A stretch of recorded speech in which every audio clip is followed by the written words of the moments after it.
Alhamdulillah, kerana pada malam ini kita diberi kesempatan lagi untuk berkumpul bersama-sama dalam siri pengajian Risalah An-Nur, Pedoman Para Wanita.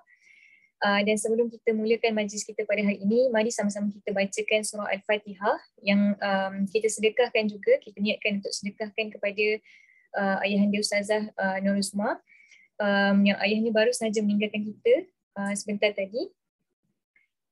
Jadi mari sama-sama kita bacakan surah Al-Fatihah. Bismillahirrahmanirrahim. Alhamdulillahirabbil alamin. Arrahmanirrahim. Maliki yaumiddin.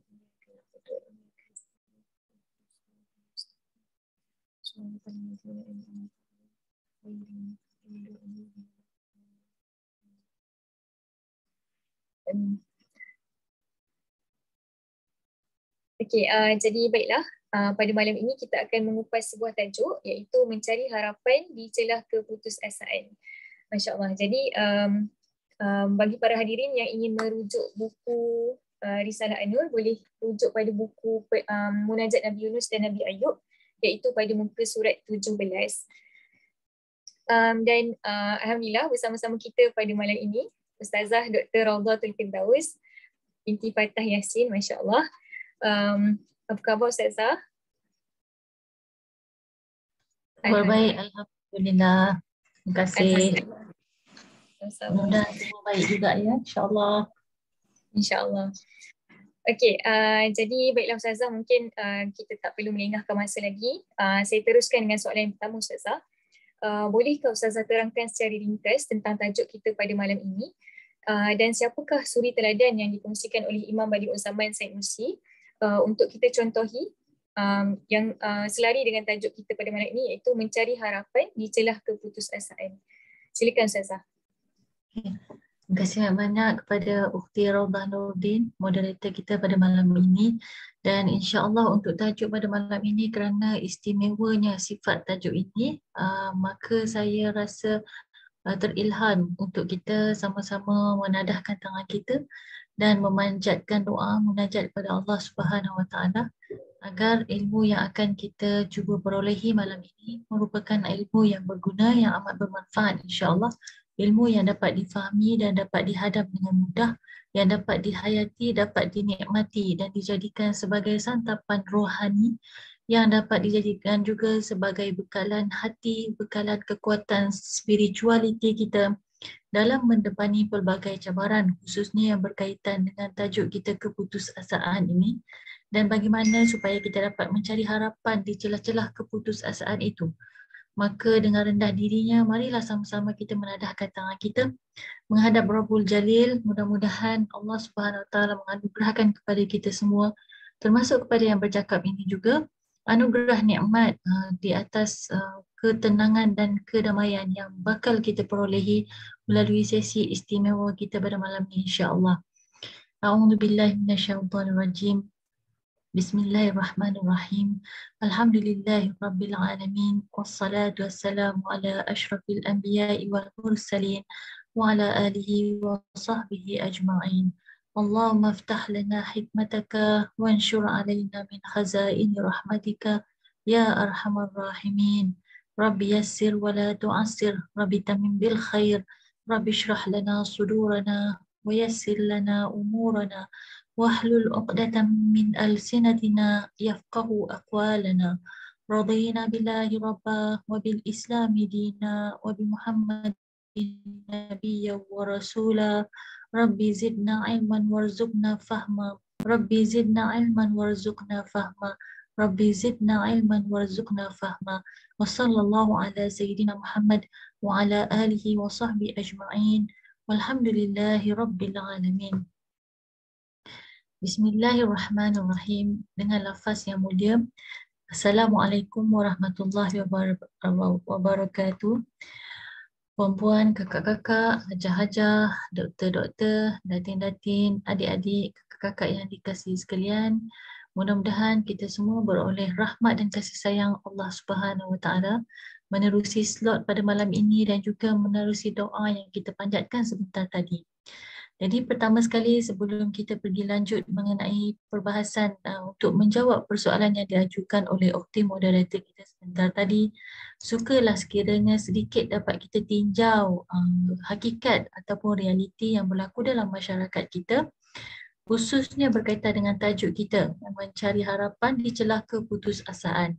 Jadi dari manakah datangnya putus asa itu? Jadi kita tengok rupa-rupanya putus asa ini merupakan salah satu daripada kategori-kategori gangguan emosi, iaitu gangguan perasaan, yang mana gangguan perasaan dan gangguan emosi ini jika dibiarkan, dia akan membawa kepada suatu keadaan di mana akan muncul perasaan putus asa, dan putus asa yang keterlaluan, yang tidak dikawal, yang tidak baik pulih, akan membawa kepada pemikiran untuk mengakhiri kehidupan individu itu tersendiri, dan ianya sesungguhnya merupakan salah satu daripada masalah kesihatan mental. Jadi fenomena ini bukan lagi suatu perkara yang imajinasi, bukan fantasi, namun ia adalah realiti yang sedang berlaku di Malaysia dan di seluruh dunia.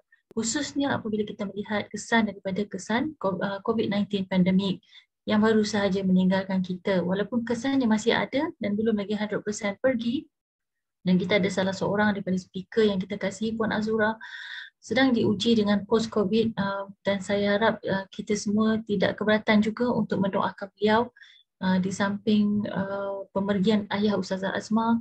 Mudah-mudahan kesemuanya tergolong di kalangan para salihin yang sedang diuji dan mudah-mudahan akan keluar daripada ujian ini dengan jayanya. Jadi kita tahu pada hakikatnya sebelum pandemik COVID-19 menyerang seluruh dunia, sudah ramai juga orang yang mengalami gangguan perasaan dan juga emosi. Namun kita dapat saksikan hadirnya COVID-19 melanda telah menyaksikan bagaimana umat Islam sendiri juga terlibat dalam keadaan membunuh diri. Saya tak nak sebut.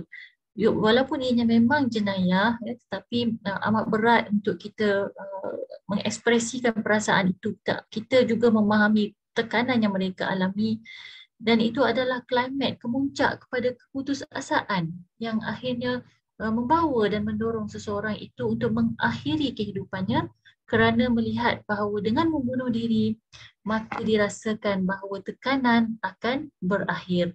Jadi ini juga proses ini bermula dengan kesihatan mental, iaitu bermula dengan rasa putus asa dan rasa ingin membunuh diri, berfikir untuk membunuh diri.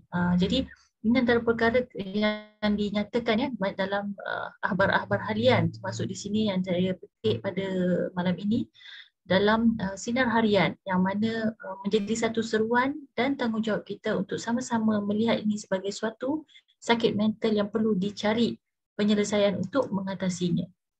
Dalam akhbar lain berita harian, kita menyaksikan bahawa hampir 1/2 juta rakyat Malaysia mengalami simptom depresi. Maknanya depression merupakan salah satu lagi simptom tekanan, yang mana ianya juga tergolong dalam salah satu kategori masalah kesihatan mental. Dan berdasarkan statistik yang dikeluarkan pada tahun 2019, didapati bahawa 424,000 kanak-kanak di Malaysia ini mengalami masalah depresi tersebut, iaitu masalah termasuklah kesihatan mental tadi. Dan ia bermula sejak seawal usia 14 tahun. Jadi daripada bilangan yang sakit ini, 3/4 daripadanya adalah dalam usia 20-an. Maknanya dalam usia yang sedang berada di kemuncak kekuatan sebenarnya itu, di situ pula lah mereka diuji. Jadi akhirnya kembali kepada putus asa tadi, kerana sakit mental yang berterusan, yang tidak dirawat dengan baik, yang tidak menemui jalan penyelesaiannya, selalunya berakhir dengan rasa putus asa. Dan rasa putus asa itu dapat dilihat dengan rekod cubaan membunuh diri ada 465 daripada Januari hinggalah Jun tahun 2021, which is quite a lot. Yang kita tak dengar lah kalau sebelum-sebelum ni di Malaysia, apatah lagi orang Islam, memang very rare, sangat-sangat jarang kedengaran ada yang sanggup membunuh diri. Tapi akhirnya sekarang kita dapat lihat sudah ada 465 kes cubaan, menunjukkan bahawa rasa putus asa itu sudah mencapai ke satu tahap yang menguji kesabaran.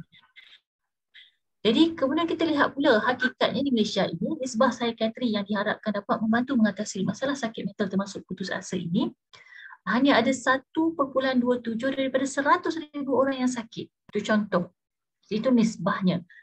Sedangkan kalau mengikut anjuran Pertubuhan Kesihatan Sedunia, sepatutnya sekurang-kurangnya ada seorang psikiatri untuk 10,000 orang pesakit. Jadi lihat ya, pada kita sama-sama saksikan bahawa menjadi suatu keperluan untuk kita mencari penyelesaian bagi isu-isu kesihatan mental.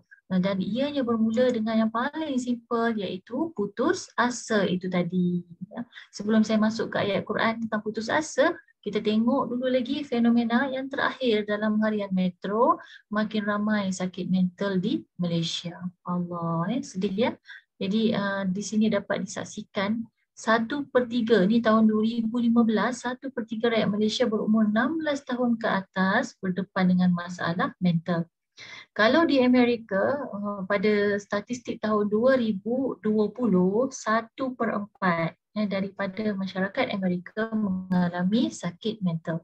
Tapi saya lihat ini sebagai statistik yang agak lama, 2015. Wallahu ta'ala alam, mudah-mudahan 2022 tidaklah dahsyat, walaupun kita tahu pada fenomenanya sakit mental itu semakin menjadi-jadi. Jadi sakit mental di sini maksudnya rasa putus asa, rasa kesempitan hidup, rasa depresi, ya.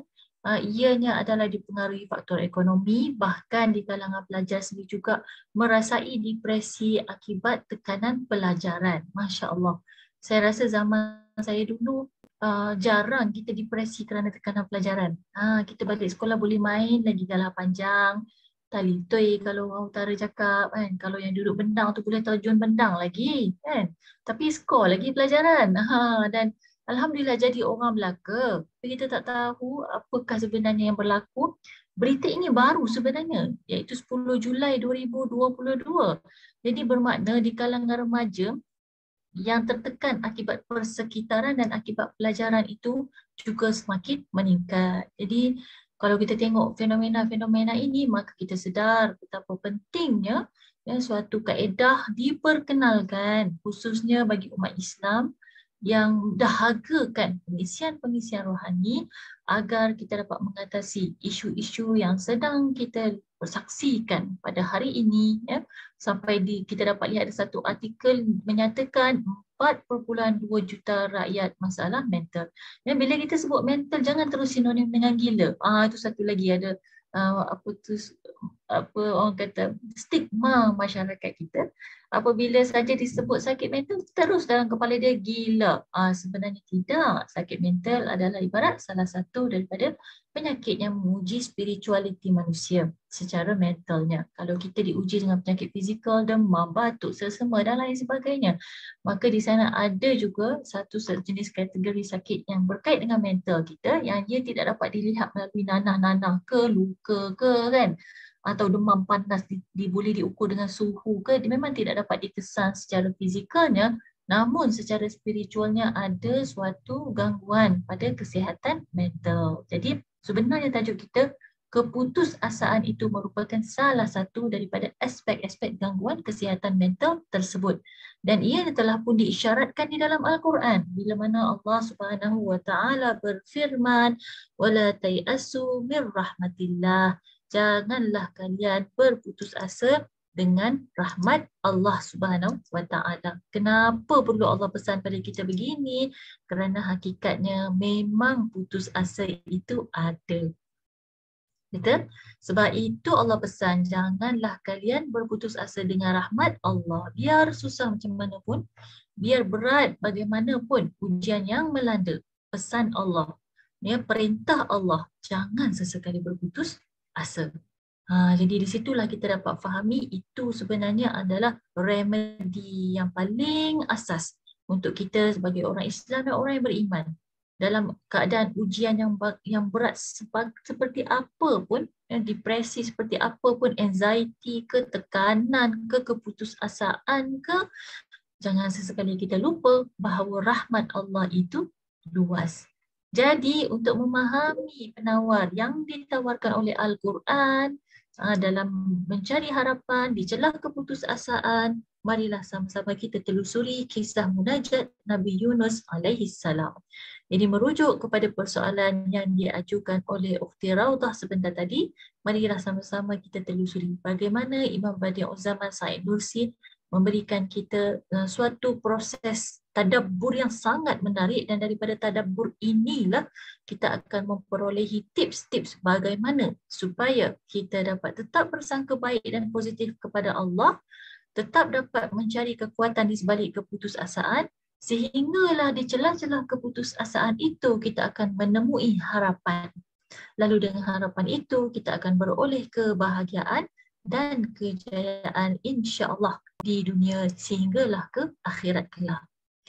Jadi pertama sekali bila kita melihat kisah Nabi Yunus alaihissalam, bukan semata-mata uniknya kerana beliau pernah ditelan, baginda ditelan oleh ikan nun.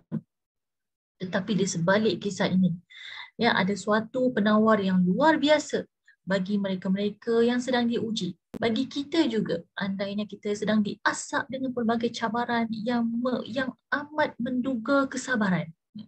Ya, kadang-kala kesabaran itu seperti terasa dirobek-robek dengan kepayahan, dugaan dan cabaran yang sedang kita lalui ini. Khususnya kita berada di akhir zaman, kita tidak nafikan cabaran kita itu tidak mudah. Ya, berakhirnya COVID-19 endemik rupanya belum berakhir. Pelbagai jenis virus yang melanda itu secara fizikal. Maka tentulah ada kesan pada spiritual, ada kesan pada mental. Jadi kita lihat, pertama sekali seperti biasa Imam Badi'uz Zaman Said Nursi akan memulakan tadabburnya dengan menukilkan ayat Al-Quran dalam surah Al-Anbiya ayat ke-87, firman Allah Subhanahu wa taala, A'udzu billahi minasyaitonir rajim. Wa dhannuni idh dhahaba mughadiban fadhanna an lan naqdira alayhi.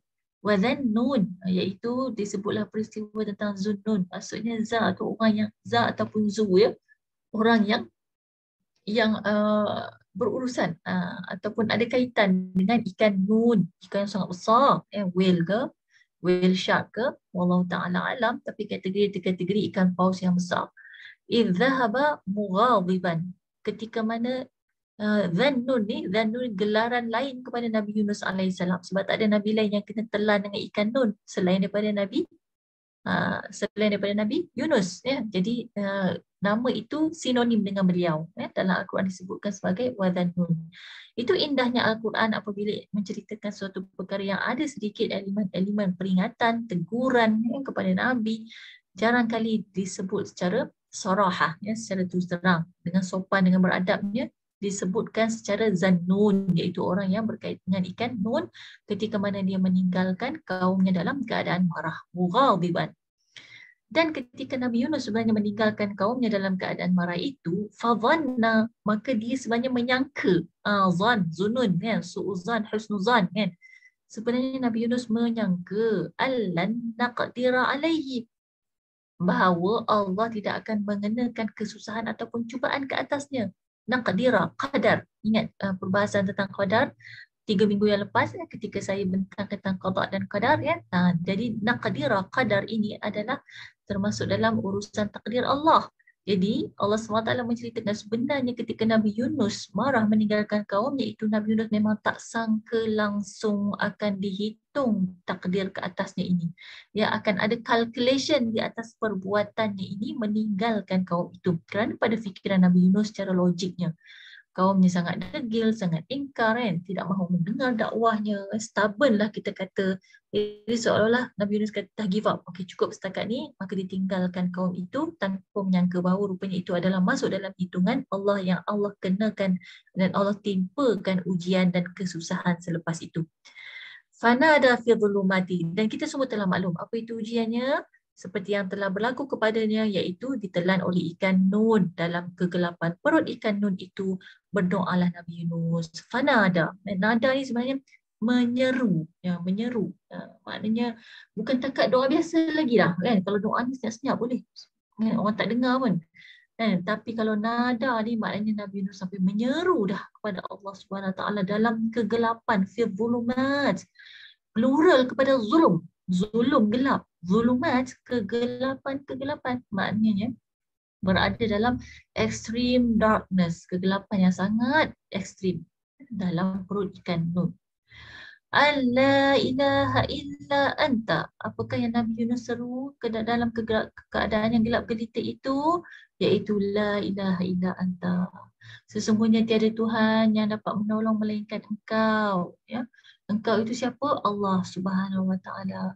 Subhanaka, Maha Suci Engkau ya Allah. Inni kuntu minal zalimin. Sesungguhnya aku adalah dari kalangan orang-orang yang menzalimi dirinya sendiri. Maksud zalim di sini ialah menganiaya dirinya sendiri. Kenapa Nabi Yunus mengakui bahawa dirinya telah menganiaya diri sendiri?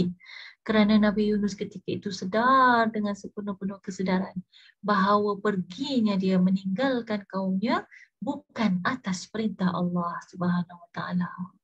Tetapi ianya atas dasar apa tadi puan?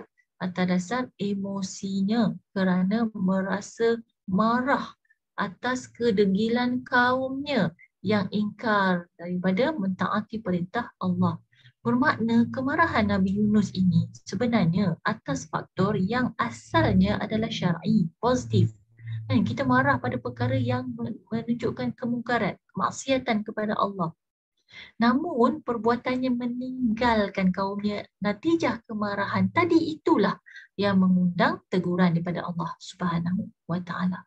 Maka di situ dia sedar, because dia adalah seorang nabi, dia mempunyai misi. Mengapa dia tinggalkan misinya sebelum tiba waktunya? Maka Allah uji dia. Dan ketika Nabi Yunus diuji oleh Allah Subhanahu Wa Taala, bukan Nabi Yunus malah menyalahkan Allah. Bukan Nabi Yunus accuse keadaan ataupun blame umatnya, ya, atau mengatakan kerana kalianlah wahai umatku kalian yang sangat degil ini menyebabkan aku marah, akibatnya aku ditelan oleh ikan Nun. Tidak sama sekali. Ya, tidak sama sekali itu terlintas dalam iringan doa Nabi Yunus. Tetapi Masya Allah, sebagai seorang Nabi, baginda terus sedar kesalahan dirinya dengan rendah dirinya. Baginda mengaku di hadapan Allah Subhanahu Wa Taala bahawa dirinya telah berlaku zalim. Ya. Jadi kalau manusia dalam keadaan kita di zaman moden ini, dalam situasi-situasi depresi yang kita sebut di awal tadi, ya, isu-isu kesihatan mental, isu-isu rasa keputusasaan sehingga berlaku pemikiran membunuh diri di kalangan para pemuda kita yang kita bacakan tadi akhbar-akhbar potongan beritanya. Yang baru join, saya nampak ada yang baru join juga, boleh tengok balik potongan-potongan akhbar yang saya petik pada harian Metro, Berita Harian, Sinar Harian menggambarkan bahawa fenomena putus asa itu adalah realiti, bukan fantasi. Jadi putus asa itu datangnya dari mana? Andainya Nabi Yunus ingin berputus asa dalam keadaan ini, he has the right to do that. He has the right to feel like that. Cuba bayangkan Nabi Yunus terperangkap dalam perut seekor ikan yang tidak boleh faham pun bahasa kita. Yang kita tidak boleh kawal pun dari dalam perut itu. Namun kita lihat betapa Nabi Yunus ini tetap menaruh harapannya kepada Allah SWT lalu menyeru nama Allah dalam kegelapan itu. Masya Allah. Itu daripada ayat Al-Quran. Kemudian kita tengok pula perincian doa Nabi Yunus ini sebenarnya digambarkan juga di dalam hadis Nabi sallallahu alaihi wasallam dalam riwayat At-Tirmizi. Daripada Sa'ad ibnu Abi Waqqas radhiyallahu anhu bahawa Nabi sallallahu alaihi wasallam bersabda, da'watu zinnuni idh da'a wa huwa fi batnil huti. Ini ialah doa Zinnun. Sekali lagi tak disebut nama Nabi Yunus kan, tapi disebutkan sebagai orang yang berada di dalam perut ikan paus itu ketika dia berdoa dan dirinya itu berada dalam perut batn. Batn ni kalau kita sebut batin kan bermaksud dalam, dalam. Sebab apa? Sebab batn perut ni dalam bahasa Arabnya terletak di dalam badan manusia. Jadi batnil huti bermaksud di dalam perut ikan hut. Ikan hut ni pun satu nama lain kepada ikan nun, iaitu ikan sangat besar. Whale tadi, ikan paus. La ilaha illa anta. Jadi dalam hadis ni diperincikan lagi doa itu secara spesifik. Tiada Tuhan selain Engkau, ya Allah. Dan kata Nabi Yunus, Subhanaka, Maha Suci Engkau. inni kuntu minadh zalimin. Sesungguhnya aku dahulu tergolong di kalangan orang-orang yang zalim, yang menganiaya dirinya sendiri. Ini bukan zalim pasal pemerintah zalim kepada rakyat seperti Firaun ya, tetapi ini adalah zalim kepada diri kita sendiri, iaitu tidak memenuhi hak-hak diri kita sendiri. Dan ini dijelaskan dalam hadis lain, bagaimana setiap manusia itu tidak akan sunyi daripada menzalimi dirinya sendiri. Dan jadi betul lah, kita kadang-kadang dah rasa lapar dah, buat kerja rasa lapar, tapi kita tahan juga lapar tu sebab nak siapkan kerja kita. Tahu-tahu dah masuk angin, dah gastrik, dah. Itulah dia contoh menzalimi diri sendiri yang paling simple sekali. Jadi Nabi Yunus dengan rendah dirinya, dia merasa dia telah melakukan kezaliman pada dirinya sendiri. Rather than blaming the situation, rather than saying daripada dia, instead of dia kata, ya Allah, aku ini Nabi engkau. Engkau tahu aku tinggalkan umatku kerana mereka amat degil. Bukan Nabi Yunus mempersoalkan, lalu mengapa engkau hukum aku begini ya Allah? Nampak? Tak, tidak berlaku perkara itu. Tidak berlaku perkara itu.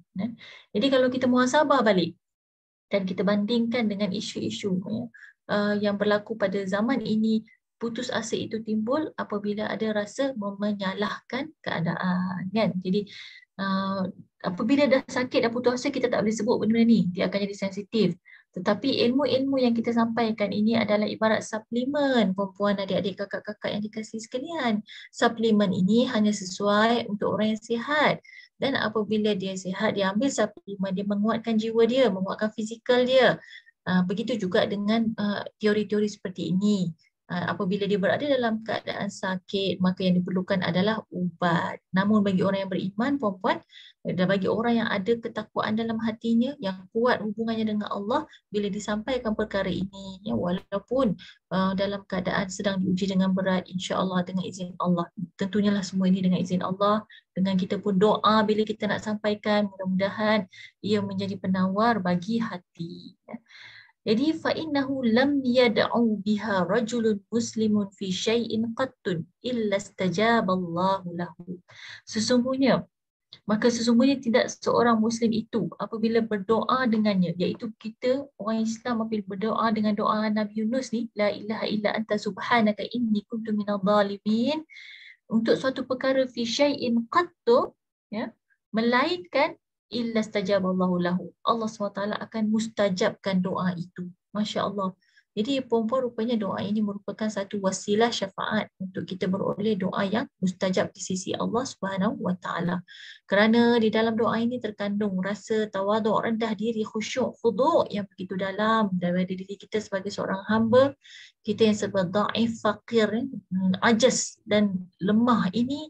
Maka apabila kita lafazkan doa ini, seakan-akan kita mengiktiraf kelemahan diri kita sebagai hamba, lalu kita menyandarkan diri kita kepada kekuatan yang maha hebat, yang maha suci, iaitu Allah SWT. Jadi manusia bila dia merendahkan dirinya serendah-rendahnya, dan ketika itulah Allah melihat kita. Ketika itu tercampaklah kasih sayang Allah ke dalam diri kita. Jadi kerana sifat kita sepatutnya adalah dhaif, dan yang mutakabir itu hanyalah Allah. Jadi insya-Allah kalau kita iringkan doa-doa kita, selitkan dengan lafaz la ilaha illa anta subhanaka inni kuntu minadh dhalimin, insya-Allah mudah-mudahan mustajab doa kita. Okay. Jadi kata Imam Sa'id Nursi, sesungguhnya munajat Sayyidina Yunus bin Matta. Jadi doa ni tadi kita juga sebutkan juga, Imam Sa'id Nursi sebut sebagai munajat. Munajat ni bermakna doa yang bersungguh-sungguh, yang fokus, yang direct lah daripada seorang hamba kepada Tuhannya tanpa melalui mana-mana perantara. Directly kepada Allah Subhanahu Wa Taala dengan sepenuh perasaan, sepenuh jiwa, sepenuh raga. Itu kita sebut sebagai munajat. Jadi sesungguhnya munajat Sayyidina Yunus bin Matta alaihi salam merupakan salah satu daripada munajat yang paling agung. Ini kalau kita faham nanti, sekejap lagi insya-Allah kita akan faham. Kita akan telusuri doa ini dan kita akan rasakan sebenarnya munajat yang paling hebat, paling agung, dan munajat ini juga merupakan wasilah pengabulan doa yang paling penting. Jadi kalau kita nak doa, sepatutnya kita datangkan dengan perasaan kita memerlukan Allah, kita ini berada di bawah, betul? Jadi lafaz la ilaha illa anta subhanaka inni kuntu minadh zalimin ini mengandungi kekuatan itu.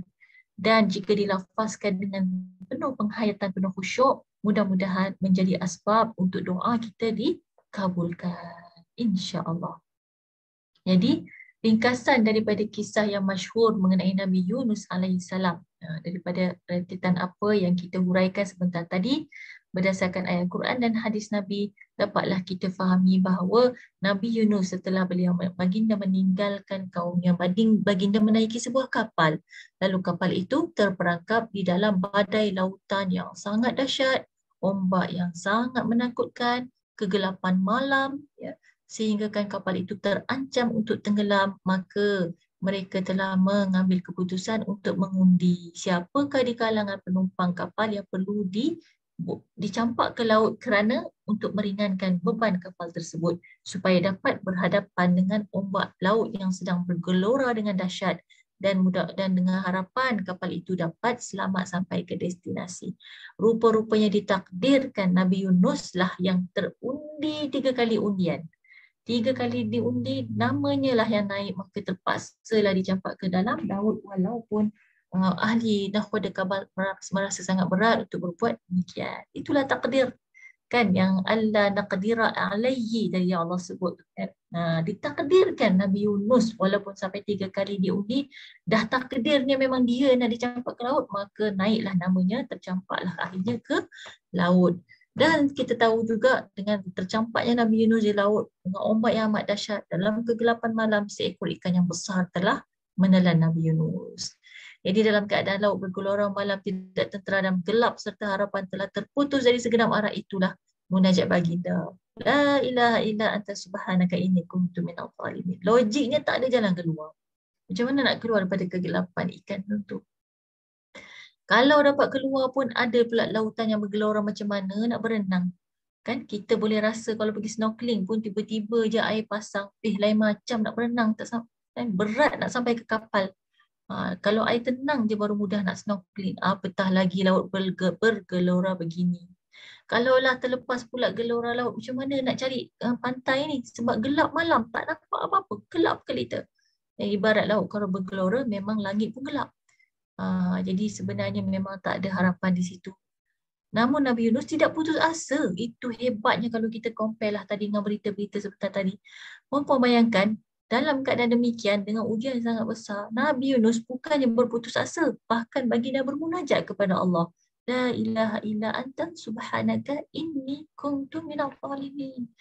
Jadi secara pantas, doa ini, munajat ini telah menjadi perantara keselamatan baginda Nabi Yunus alaihi salam daripada ketiga-tiga bahaya tadi. Okey, jadi rasanya untuk menjawab persoalan pertama, setakat ini dulu. Ukhti Raudhah, saya kembalikan kepada Ukhti Raudhah. Silakan. Nampak ke paparan slide tadi? Ke tak nampak? Nampak saya. Alhamdulillah. Masya Allah, terima kasih Ustazah. Dan bila Ustazah kongsikan tadi tentang statistik ataupun fenomena yang berlaku hari ini. Silakan. Dengar ke suara saya Ustazah? Ya, dengar jelas. Okay. Kiranya mungkin satu keperluan ataupun saya kira macam masa yang tepat lah untuk kita bincangkan tentang perbincangan kita pada malam ini, terutamanya dalam mencari solusi daripada sudut pandang rohani tentang bagaimana untuk kita atasi rasa keputusasaan itu tadi. Dan melalui hadis yang Ustazah kongsikan itu tadi, kita faham bahawa munajat Nabi Yunus tadi, iaitu la ilaha illa anta subhanaka inni kuntu minadh dhalimin, pasti mempunyai sebab yang tersendiri ataupun pasti ada signifikan yang jelas, sehingga disebutkan oleh Rasulullah sebagai munajat yang bagus untuk diamalkan sekiranya kita mempunyai hajat. Maksudnya kalau kita ada hajat dan kalau kita sebutkan lafaz ini ataupun munajat ini, Rasulullah jamin akan dimakbulkan. Jadi untuk itu Ustazah, kita pindah ke soalan yang kedua. Bolehkah Ustazah kongsikan pula apakah rahsia ataupun apakah signifikannya di sebalik munajat ini daripada perspektif Imam Balik Zaman Said Nursi? Silakan Ustazah. Ya, terima kasih Ukhti Raudhah. Kesimpulan yang baik dan tepatlah untuk persoalan pertama tadi, dan beralihlah kita kepada persoalan yang kedua. Jadi apa sebenarnya rahsia agung bagi munajat ini? Jadi kita tengok Dalam keadaan Nabi Yunus tadi ditelan oleh ikan Nun, kegelapan malam, lautan ombak yang bergelora, kita tengok segala asbab keselamatan telah terputus secara keseluruhannya. Jadi secara rasionalnya, secara logiknya, secara empirical, scientificnya lah kita katakan zaman moden.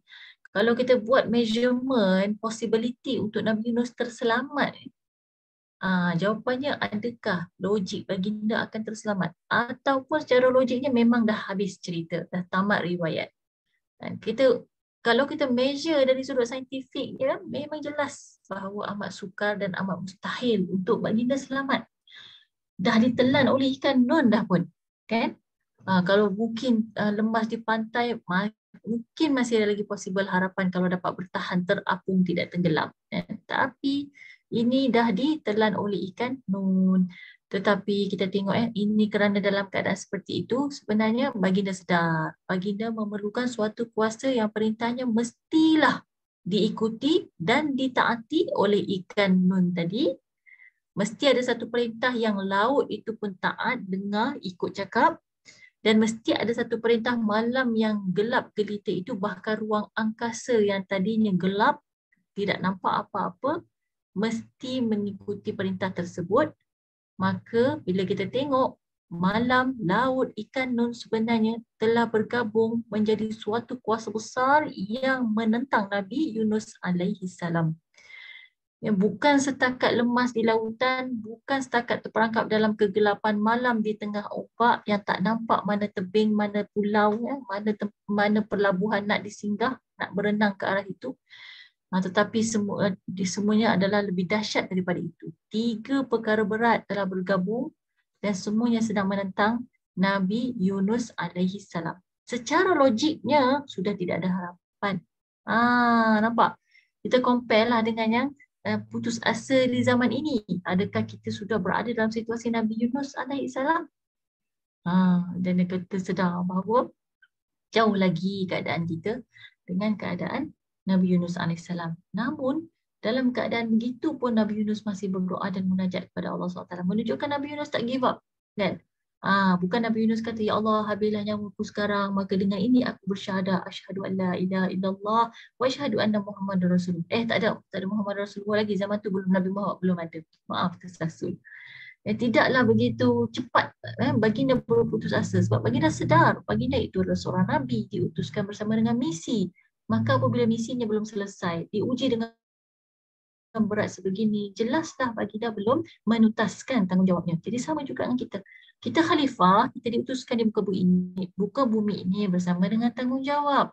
Sudah tuntaskah tanggungjawab kita? Sudah selesaikah misi-misi yang assign ke atas kita ini? Sehingga ada timbul rasa putus asa itu. Jadi Allah Akbar, semua orang diuji dengan rasa ini. Tapi sebenarnya rasa inilah yang akan divertkan kita untuk dekat kembali kepada Allah SWT. Dan kisah Nabi Yunus menjadi satu motivasi. Justru hanya zat yang mampu menundukkan ketiga-tiganya tadilah. Apa dia tiga-tiga tadi? Kegelapan malam, lautan yang berombak dahsyat, dan juga kegelapan dalam perut ikan Nun. Jadi ada 3 makhluk di sini, 3 aspek di sini. Hanya satu zat yang mampu menundukkan ketiga-tiganya secara sekaligus di bawah perintahnya sahajalah yang dapat membawanya ke pantai yang selamat. Maksudnya Nabi Yunus sedar secara ainal yaqin, solution kepada ketiga-tiga permasalahan ini adalah kembali kepada suatu kuasa besar yang mampu memerintahkan dan mengawal ketiga-tiga musuh yang bergabung tadi yang menyerang Nabi Yunus dan menentang Nabi Yunus, memerangkapnya dalam keadaan sedemikian bahaya. Kalaulah semua makhluk menjadi khadam baginda sekalipun, let's say, andainya makhluk ni tadi, ikan Nun ni tadi tiba-tiba nak dengar cakap Nabi Yunus. Okay, ikan Nun ni tiba-tiba jadi khadam Nabi Yunus. Dia offer, ya Nabi Yunus, apa yang kau mahu? Okay, betul Nabi Yunus kata, okay, lepaskan saya, keluarkan saya daripada perut ini. Settle tak masalah? Cuba kita fikir balik kan. Settle tak masalah kalau seandainya ikan Nun tu muntahkan balik Nabi Yunus? Sebenarnya belum settle, sebab kalau dimuntahkan balik Nabi Yunus, duduklah dia tengah-tengah ombak yang dahsyat. Nak berenang ke mana? Okay, andainya ombak pula jadi khadam Nabi Yunus. Kata ombak, wahai Yunus, apakah yang kau mahu? Aku menjadi khadammu. Tu Nabi Yunus kata janganlah berombak. Okey, tak apalah, jangan berombak. Tiba-tiba tak berombak. Habis kalau tak berombak, settle ke masalah Nabi Yunus? Tak settle lagi. Sebab apa? Sebab duduk tengah lautan lagi. Nak ke mana? Jadi macam mana nak ke tepi? Malam gelap gelita, tak nampak mana pelabuhan, mana pulau. Kalaulah pula kegelapan malam kata, okey tak apa, kami bagi terang. Kami terang, kami tak jadi gelap gelita macam ni. Keluarlah bulan. Settle tak masalah Nabi Yunus? Masih lagi tak settle. Selarat mana nak berenang ke tepian? Makna kata sebenarnya gini, ketiga-tiga itu semuanya adalah makhluk Allah. Ketiga-tiga itu dikuasai oleh satu zat yang besar. Andainya ketiga-tiga itu cuba tunduk kepada Nabi Yunus, dia belum lagi menyelesaikan masalah, tapi ia perlu tunduk kepada satu zat yang menyelesaikan kesemua masalah yang didatangkan oleh mereka. Maknanya sebab-sebab tidak boleh memberi kesan, kan? Jadi kita tengok, kita sambung pada slide yang berikutnya. Oleh sebab Nabi Yunus AS memahami secara ainal yaqin bahawa tiada tempat berlindung kecuali kepada al-musabbib al-asbab, sebab Allah itulah yang menjadi penyebab lautan berombak, Allah lah yang tadi mentakdirkan kegelapan malam, Allah mentakdirkan Nabi Yunus diundi hingga dicampak ke dalam lautan, dan Allah juga yang menjadi sebab kepada ikan nun datang menelan Nabi Yunus AS. Jadi penyebab bagi segala asbab tu hakikatnya siapa? Allah Subhanahu Wa Taala. Oleh sebab rahsia keesaan telah tersingkap dalam nur tauhid, nur keimanan, maka munajat itu telah membuatkan malam, laut dan ikan secara serentak tunduk kepada baginda. Itu tadi saya kata, kalau seandainya yang tunduk tu salah satu je, masalah tak settle. Tetapi disebabkan ketiga-tiganya ini di bawah musabbib al-asbab, iaitu penyeliaan dan kendalian Allah Subhanahu Wa Taala, dan dengan keimanan tauhid yang benar, Nabi Yunus directly munajat kepada pemilik segala-galanya. Maka pemilik segala-galanya inilah yang menyelesaikan segala-galanya juga dan menyebabkan ketiga-tiga musibah tadi yang menentang Nabi Yunus tadi tunduk kepada Nabi Yunus alaihissalam. Maka kita tengok nanti bagaimana munajat itu mengubah keadaan. Asal daripada perut ikan nun besar itu menakutkan, ya, duduk dalam perut ikan, ya Allah, tak boleh nak bayangkan macam mana. Macam kita duduk dalam mesin memproses makanan, kan? Usus kita kan memproses makanan, masuk nampak ketul-ketulnya apa yang masuk. Tapi bila keluar kok najis jadi apa? Begitu hancurnya dia memproses makanan. Demikian sebenarnya ikan nun juga. Tapi munajat Nabi Yunus dengan izin Allah, Allah makbulkan, jadilah perut ikan nun besar itu ibarat kapal selam. Jadi dia tak proses Nabi Yunus sampai hancur lebur, tak. Seolah-olah Nabi Yunus duduk dalam kapal selam, steady je macam tu. Cuma kapal selam tu duduk dalam lautan. Itu yang seramnya, kan? Yang kedua, munajat tadi juga menjadikan laut yang padanya terdapat ombak-ombak dahsyat seperti gunung ganang yang bergegar menjadi padang pasir. Bayangkan duduk atas gunung betul bergegar. Allah, takut. Pernah ada pengalaman gempa bumi sikit-sikit kan kat KL ni? Duduk atas bangunan. Di Malaysia ni kadang kita pernah rasakan pengalaman dalam bangunan tiba-tiba bergegar. Jadi kita rasakan betapa cemasnya berada dalam situasi tersebut. Tapi ibaratnya dengan munajat tadi, asal ombak-ombak itu dahsyat seperti gunung ganang bergegar, tiba-tiba menjadi tenang seperti padang pasir. Dan tengok kalau kita pergi umrah, pergi haji, padang pasir itu memang tenang. Lain macam kalau tengok padang pasir itu. Dia jadi macam suatu perasaan hibah dengan dengan tiupan angin di padang pasir itu, dia ada satu suara nada irama dia tu. Dia akan menyebabkan kita rasa sebab. Macam tu sekali lah. Masya Allah, kalau kita tadabur, kita akan nampak lah. Kalau kita berjalan tu, tengok, tadabur, fikir. Jangan tengok barang nak bawa balik souvenir aja, kan? Tengok apa yang kita boleh lihat daripada ciptaan Allah ini. Memang kalau padang pasir ni dia tenang. Tenang, lain macam dia punya ketenangan tu. Ataupun ibarat taman untuk persiaran dan tempat mengambil angin yang amat tenteram, instead of ombak tu dahsyat menakutkan, tetapi Allah ubah suasana ombak tu menjadi tenang, tenteram, ya, dan ada angin pula yang bertiup sepoi-sepoi bahasa. Okey. Yang ketiga pula, ya, melalui nur tauhid itu juga munajat itu telah menyapu gemawan hitam dari wajah langit dan menjadikan bulan sebagai lampu di atasnya. Memang logically kita tahu kalau laut berombak badai dahsyat tu memang sebab langit tu gelap, kan? hujan nak turun, awan berarak dengan berat di atas tu. Sebab itulah jadi lautan pun berombak dahsyat. Tetapi dengan izin Allah, makbul munajat tadi, maka langit pun menjadi tenang, keluarlah bulan yang menjadi lampu di atasnya. Masya Allah, itu kuasa Allah. Kuasa Allah, kerana Allah yang memiliki ketiga-tiga makhluk ini. Jadi, makhluk-makhluk menakutkan yang mengancam dan menghimpitnya dari segenap arah itu, laut, kegelapan malam dan juga ikan nun telah memperlihatkan wajah persahabatan dari setiap sudut. Jadi instead of ikan nun tadi proses dia macam saya sebutkan sebentar tadi sampai hancur lebur na'udzubillah, instead of that ikan nun tadi menjadi seperti sahabat. Jadi duduk elok je dalam tu macam kapal selam.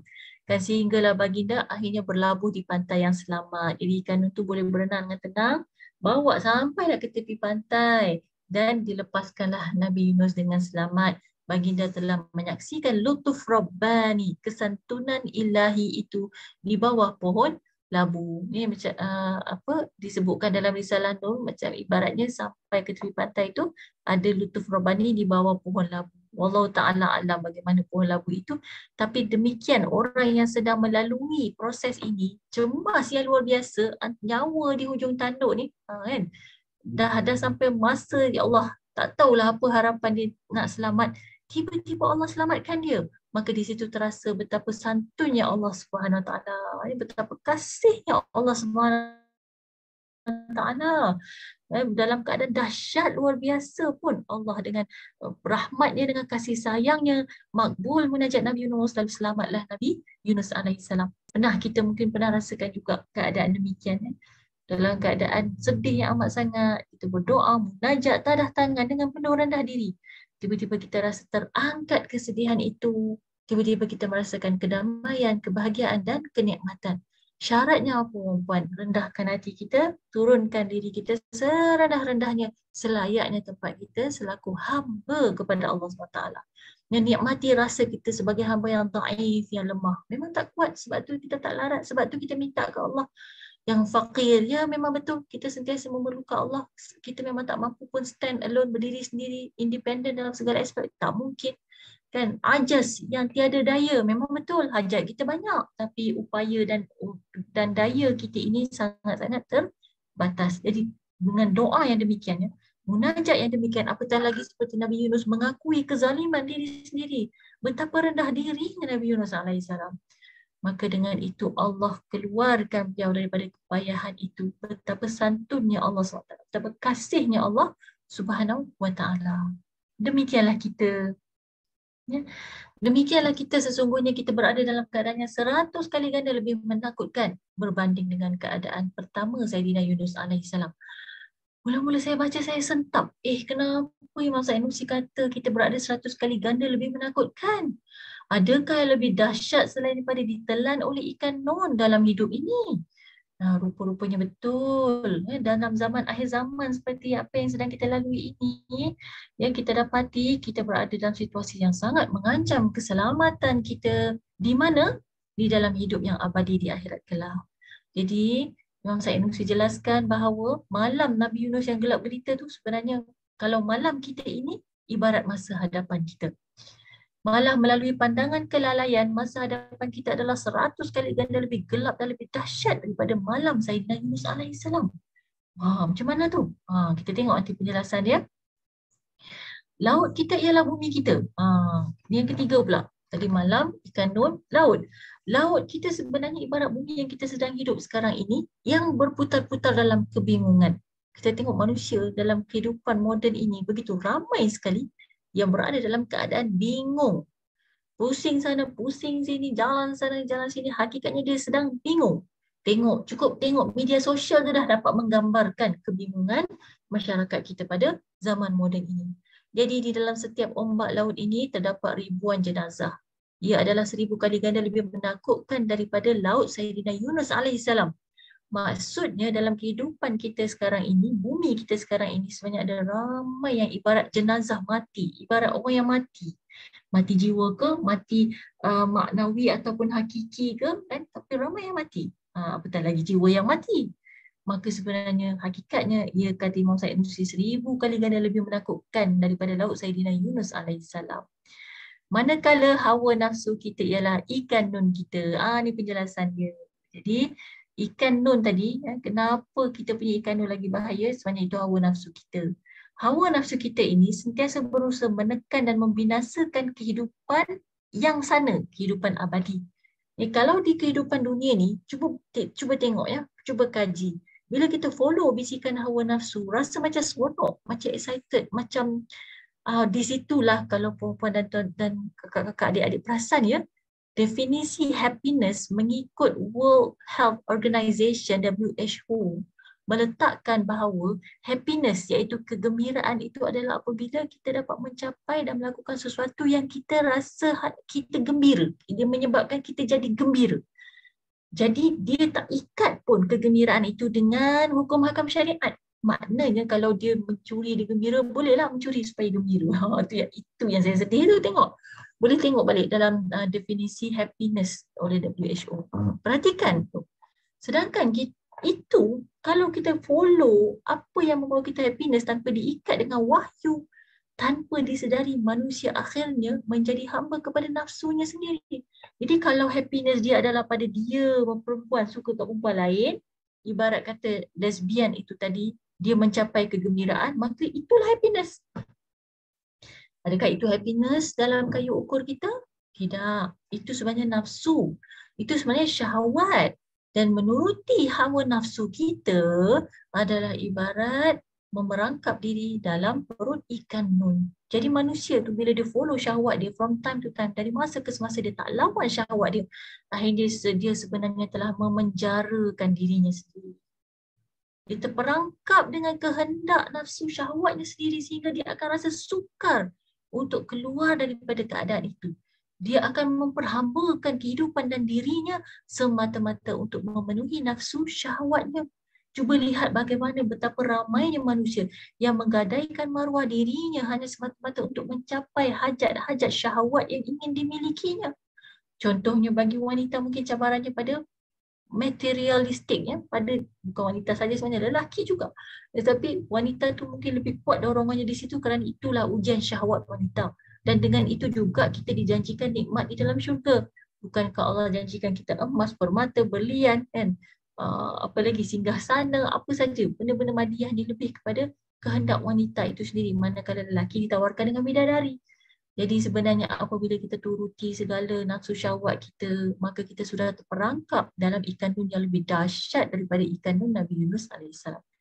Akibat hendak mengejar satu jenama handbag lah contoh, sanggup menggadaikan segala apa yang dimilikinya, ya, pecah amanah contohnya, menerima rasuah contohnya, na'udzubillah min zalik, maka dia sudah terperangkap dalam penjara ikan nun yang 1000 kali ganda lebih bermudarat daripada ikan Sayyidina Yunus alaihissalam.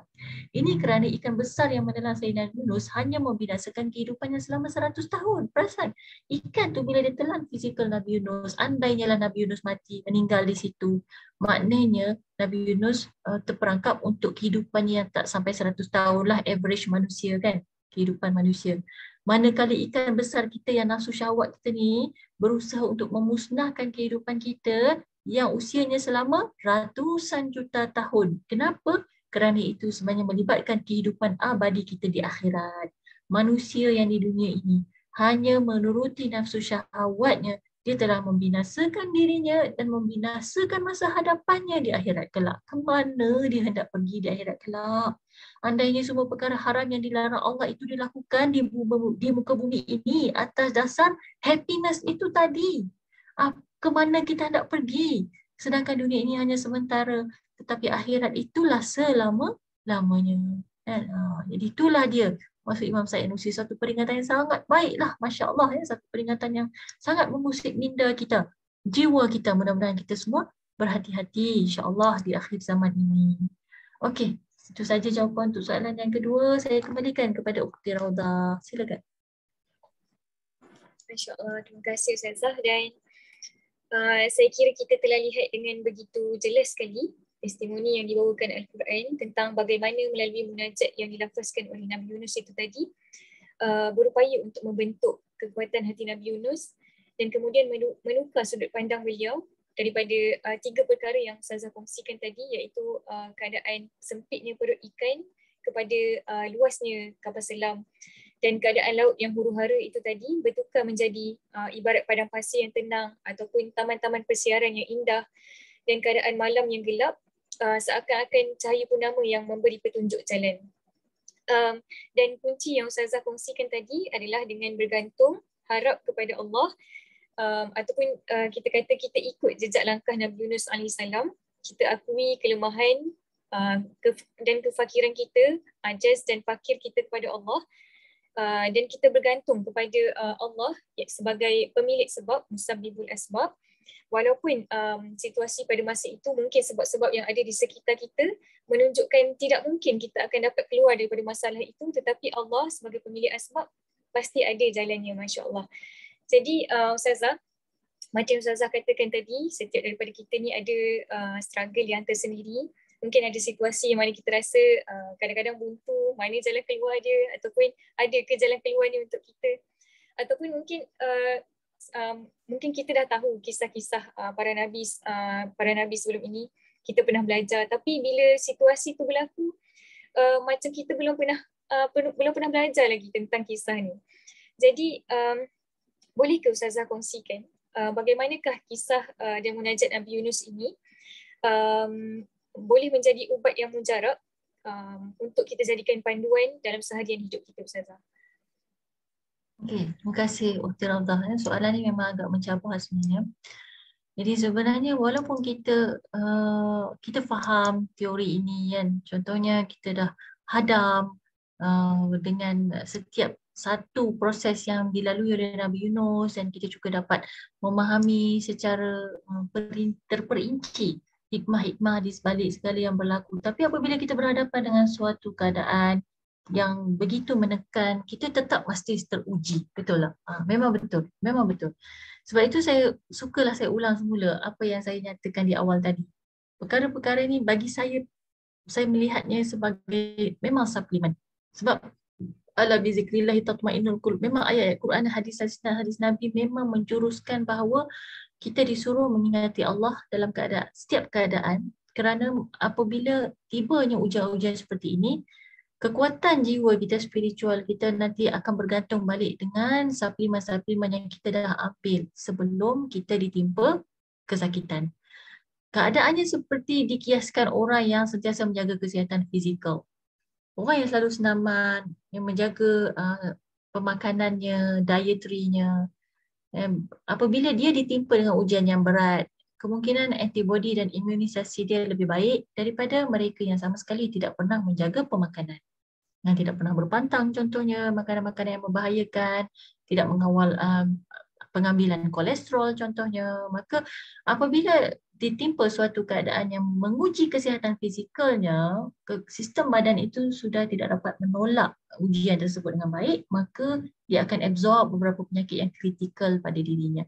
Itu dalam kesihatan fizikal. Maka dengan kesihatan spiritual, kesihatan mental dapat kita kiaskan. Orang yang selalu melazimi usaha-usaha mendapatkan suplemen-suplemen spirituality seperti menghadirkan diri ke kelas-kelas begini, tentulah insya-Allah sistem imunisasi spirituality-nya tidak akan sama dengan orang yang zero. Namun begitu, itu juga masih lagi subjektif, melihat juga kepada kekuatan mental dari sudut proses pembesarannya sejak dahulu, sejak kanak-kanak ke contoh. Orang yang sudah diasah dengan pelbagai ujian, yang sudah memang pernah tergugat kesihatan mentalnya, mungkin akan lebih fragile. Justru dengan kisah-kisah seperti ini kita sedar, kita merasa ada harapan. Okey, insya-Allah walaupun saya ini fragile, walaupun saya ini sudah banyak diuji dengan ujian-ujian berat yang memberi kesan kepada kesihatan mental, namun di sana sentiasa ada harapan. Kerana Allah SWT sendiri yang menjanjikan harapan itu. Jadi itu antara fungsi-fungsi kita mengulang-ulang mendengar tazkirah, kan? Tak salah pun diulang-ulang. Bahkan Imam Said Nursi berpesan, ulang risalah keikhlasan yang dibentangkan minggu lepas oleh Dr. Nur Asyah tu 15 hari sekali. Kenapa kena ulang? Walaupun benda tu sama, ulang juga. Rupanya ada faedahnya untuk diri kita. Macam kita makan vitamin. Adakah kalau kita makan vitamin, lepas tu kita sihat, lepas tu kita tinggalkan vitamin tu, kita tinggalkan suplemen tu sebab kita dah sihat?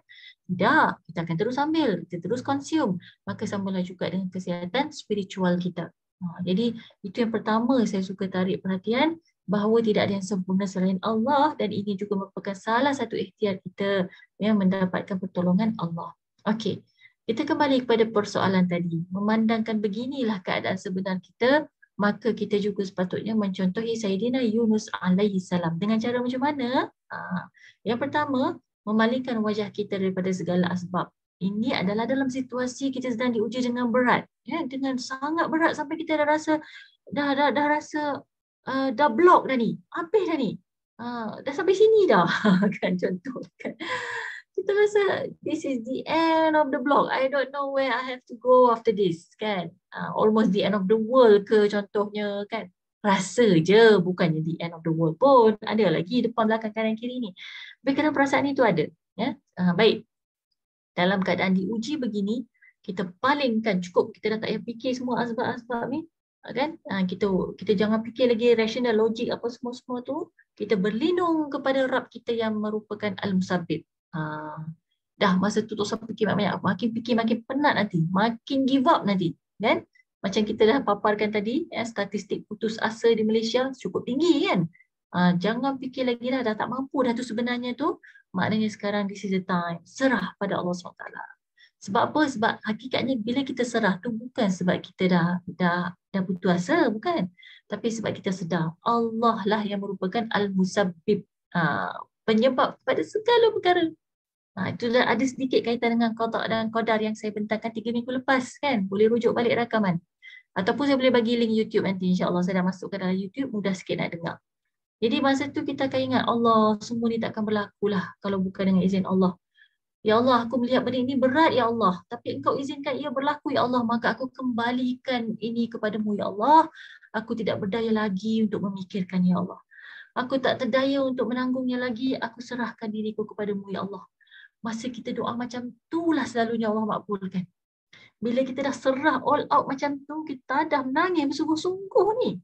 Dah habis dah ya Allah, ini saja aku mampu buat ya Allah, tolonglah aku ya Allah. Ketika kita benar-benar menyerahkan diri kita 100% kepada Allah sebagai Al-Musabbib, ketika itulah doa kita mustajab. Ya? Dan nak dapat doa mustajab tu, ini tips dia, lafazkan la ilaha illa anta subhanaka inni kuntu minal zalimin. Lafazkan doa ni, kita niatkan. Niat doa ni sebut ni bukan sebab aku nak sebut ni supaya makbul. Bukan gitu saja. Tapi dengan penyerahan diri kita. Tiada Tuhan selain Kau ya Allah. Habis tak ada siapa dah ni dalam dunia ni boleh tolong aku ya Allah selain Kau ya Allah.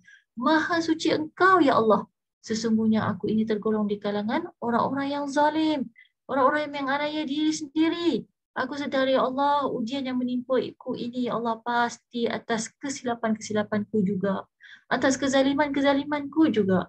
Kalaulah seorang Nabi tidak ada rasa ego pun, statusnya sebagai Nabi itu tidak menjadikan dia ego untuk mempersoal takdir Allah menyebabkan dia ditelan ikan nun, siapalah kita sebagai manusia biasa yang dhaif fakir ini, kalau dengan tiba-tiba pun hendak mempersoalkan takdir, maka tentulah jauh sekali kan keadaan ini. Jadi memahami secara ainal yakin bahawa hanya zat yang masa hadapan kita di bawah perintahnya. Kalau dah stuck dah dengan situasi yang ada sekarang ni, bayangkan masa hadapan kita ni sebenarnya yang kita tak tahu nak jadi apa lagi ni. Yang rasa macam dah kelam, gelap dah ni sebab ujian yang menimpa sekarang. Kita kena ingat bahawa masa depan kita itu sebenarnya di bawah perintah Allah SWT.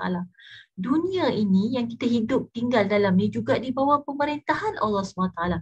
Jiwa kita yang sedang diuji ini kan, yang sedang gundah gulana, bukan kita lah, mungkin tak semua, saya lah salah seorang contohnya, sebenarnya di bawah pengurusan Allah Subhanahu Wa Taala. Maka tentulah Allah sahaja yang boleh menghalang bahaya-bahaya masa hadapan, bahaya-bahaya dunia di sekitar kita, dan bahaya hawa nafsu kita ini yang bersama-sama mereka bertiga ni, kerisauan masa depan, kerisauan duniawi, hawa nafsu, mereka bertiga ni kolaborasi, bekerjasama menentang kita. kerana kelalaian dan kesesatan kita. Dan waktu kita tak boleh lalai. Sebab tu jangan sampai sesat. Kalau lalai, sesat, berjayalah 3 perkara ni akan menyusahkan kita. Kan ramai orang yang sebenarnya dia rasa anxiety sebab dia fikir future. Betul tak? Dia fikir masa depan. Dia tak tahu apa nak jadi ni. Macam mana nak buat ni. Memang betul kita kena fikir. Tapi kata Imam Said Nursi, fikir takat 20%. Berapa kali dah saya ulang tips ni. Tapi memang berguna sungguh lah. Kadang-kadang bila dah mula pening-pening nak fikir masa depan, stop. Ni berapa persen dah ni kita pakai otak kita untuk fikir masa depan ni. Sedangkan itu beyond kuasa kita. Jadi dia adalah beyond kawalan kita. Itu semua adalah dalam seliaan Allah Subhanahu Wa Taala. Serahkan kepada Allah. Cukup 20% sahaja, not more than that. Okay. Adakah sebab yang lain selain daripada pencipta langit dan bumi yang boleh mengetahui lintasan-lintasan hati kita yang paling halus dan paling rahsia?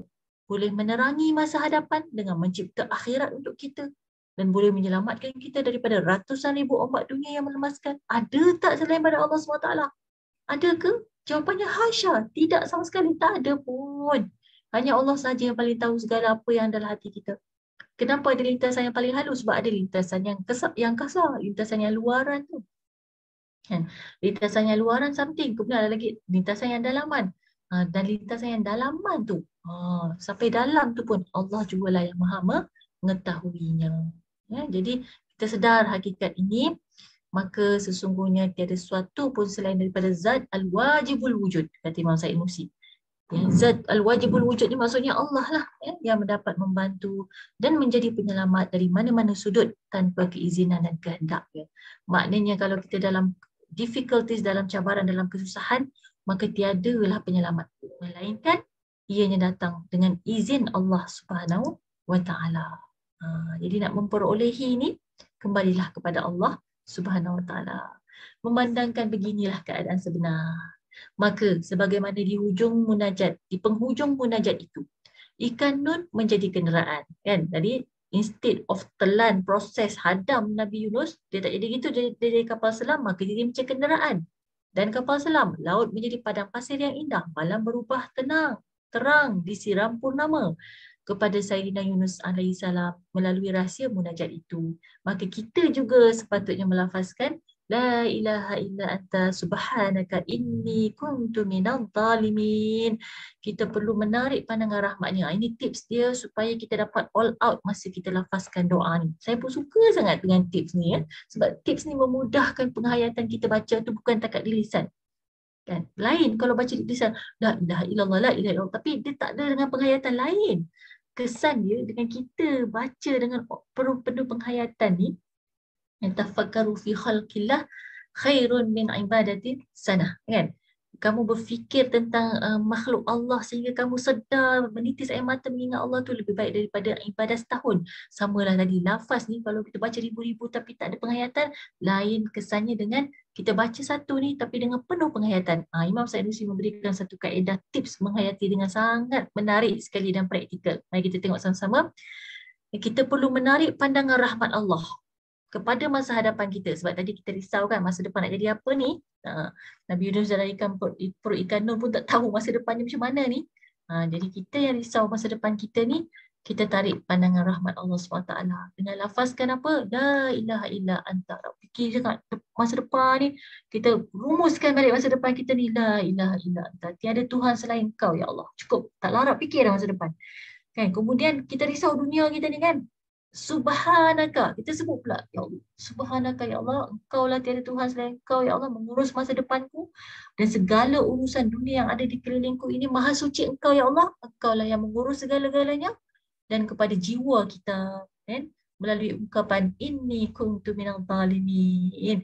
Lepas kita address masa depan kita address dunia di sekitar kita sekarang ini, kita address ke dalam jiwa kita pula dengan menyatakan dan mengiktiraf sesungguhnya aku di kalangan orang-orang yang menganiaya diriku sendiri. Masya Allah, bila kita baca macam tu kan, kita rasa rendah diri dah, macam nak turun ke bawah, turun sampai ke bawah tu. Betapa hina dinanya kita, dan masa tu kita akan rasakan suatu kekuatan luar biasa datangnya daripada yang maha memiliki segala rahmat. Natijahnya, supaya masa depan kita bersinar dengan nur keimanan dan sinaran purnama Al-Quran. Dan baca macam ni kita akan dapat, kita rasa Allah, Alhamdulillah, lega dah. Urusan masa depan saya, Allah urus nanti. Kan dapat kita nur keimanan, dapat kita rasakan sinaran purnama daripada Al-Quran itu kan. Dan ini kan ayat Quran juga. Supaya kita dapat rasa kedahsyatan dan kesunyian malam kita itu berubah menjadi kemesraan dan kenyamanan. Mungkin tengah sedih, tengah anxiety, tengah depresi macam tadi yang saya tentangkan di awal perbincangan kita kan. Dia berubah. Instead of rasa depressed, dia akan jadi rasa tenang, mesra, gembira, nyaman kan. Supaya dunia dan bumi kita yang gelombang-gelombang tahun dan kurunnya yang sentiasa ditumpaki jenazah-jenazah yang tidak terkira kerana pergantian kematian dan kehidupan, lalu dicampak ke dalam ketiadaan juga dapat memasuki hakikat keislaman. Keislaman di sini maknanya penyerahan. Sebab perkataan Islam itu datang daripada penyerahan, menyerahkan, yang ibarat bahtera maknawi yang dibina di makmal Al-Quran Al-Hakim. Masya Allah dalamnya kan. Jadi apabila kita lihat dunia kita ni yang banyak dah mati kan, mati secara spiritual ke, mati secara fizikal ke, memang ramai yang dah meninggal. Dan malam ni saja kita dah menyaksikan pemergian ayahanda Ustaz Kasim, iaitu ayah kepada Ustazah Nur Azmah kita.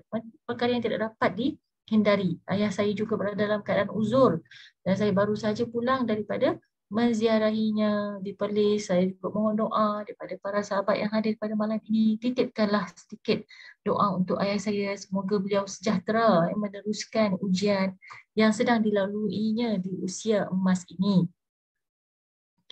Jadi kita akan merasakan semua perkara ini akhirnya akan kita serahkan kepada Allah Subhanahu Wa Taala melalui kefahaman kita daripada ayat la ilaha illa anta subhanaka inni kuntu minadh dhalimin yang Imam Sa'id Nursi dah bawa masuk dalam makmalnya kan. Ini daripada ayat Quran dibawa masuk ke dalam makmal Al-Quran, difahamkan, ditadaburkan, diolahkan sedemikian rupa.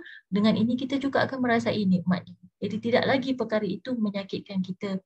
Ya, apa yang berlaku di sekitar kita akan dapat kita lalui dengan atasi dengan baik. Supaya kita dapat berlayar di lautan itu dengan selamat sehingga kita berlabuh di pantai yang selamat lalu menamatkan tugas kehidupan kita. Puan-puan, kakak-kakak, adik-adik, inilah yang kita nak. Ya, segala cabaran yang kita hadapi ni biarlah dia susah, biarlah dia perit, tetapi dengan la ilaha illa anta subhanaka inni kuntu minaz zalimin, mudah-mudahan kita mampu berlayar dengan selamat dan akhirnya kita akan berlabuh di pantai yang selamat. Kita menamatkan tugas kehidupan kita, kita beralih ke alam barzakh sebagai insan-insan yang beroleh husnul khatimah. Dengan memperbarui pemandangan-pemandangan persiaran itu bagaikan layar-layar panggung wayang, maka sebagai ganti kepada kesunyian dan kedahsyatan, ribut-ribut dan goncangan-goncangan laut itu memberikan keseronokan, lalu membelai pandangan iktibar dan tafakur serta meneranginya. Allahu Akbar. Allahu Akbar.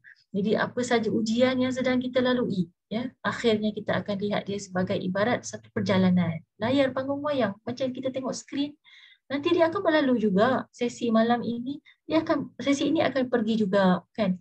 Jadi perkara itu akan berjalan dan sentiasa berjalan. Segala ujian yang datang ibarat ribut yang dahsyat, goncangan lautan itu akhirnya bila kita melihat dari sudut pandang imani, ini adalah datang daripada Al-Musabbibul Asbab, rahmat daripada Allah SWT, dia akan memberikan kita keseronokan. Betul tak pengalaman kita kalau kita ingat yang lepas-lepas kita pernah diuji dengan dahsyat, kemudian kita dah dapat melepasi ujian itu dengan baik. Apa dia yang kita rasakan sekarang? Kan dalam risalah pesakit, kalau kita pernah sakit, kemudian kita sembuh, bukankah kita rasa gembira dengan nikmat kesembuhan itu? Bukankah kesembuhan itu mendatangkan rasa bahagia? Maka demikian juga apabila kita diuji, kan dengan perkara yang berat, yang dahsyat, tapi kita mampu tabah, kita mampu lalui, maka ia akan memberikan kita rasa keseronokan. Dan dapat sebenarnya melalui pandangan iktibar dan tafakur.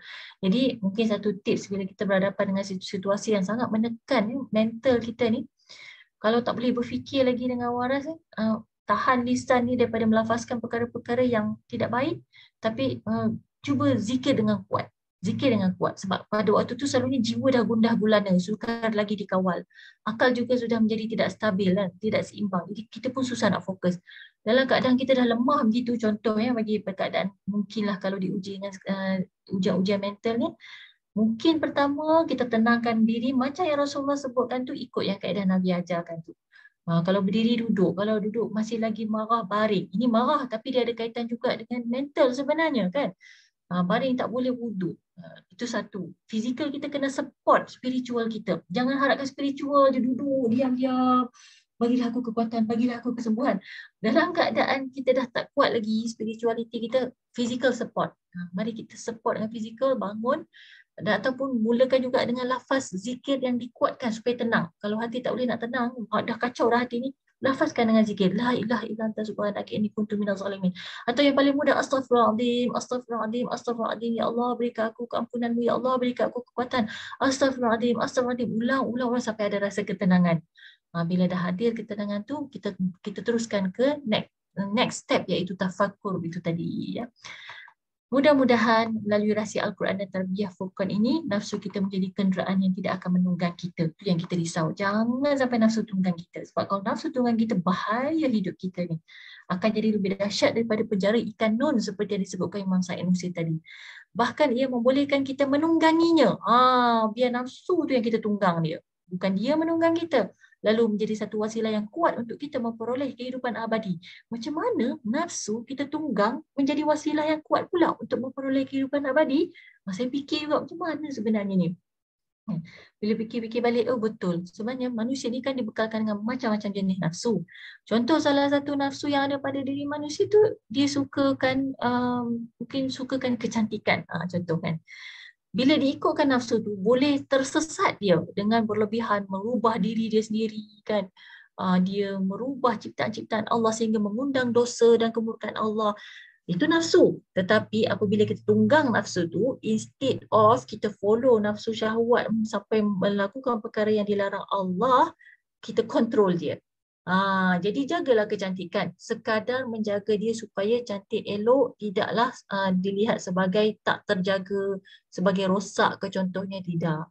Jaga elok-elok kan, belai baik-baik, pakai produk-produk yang menjaga keelokannya.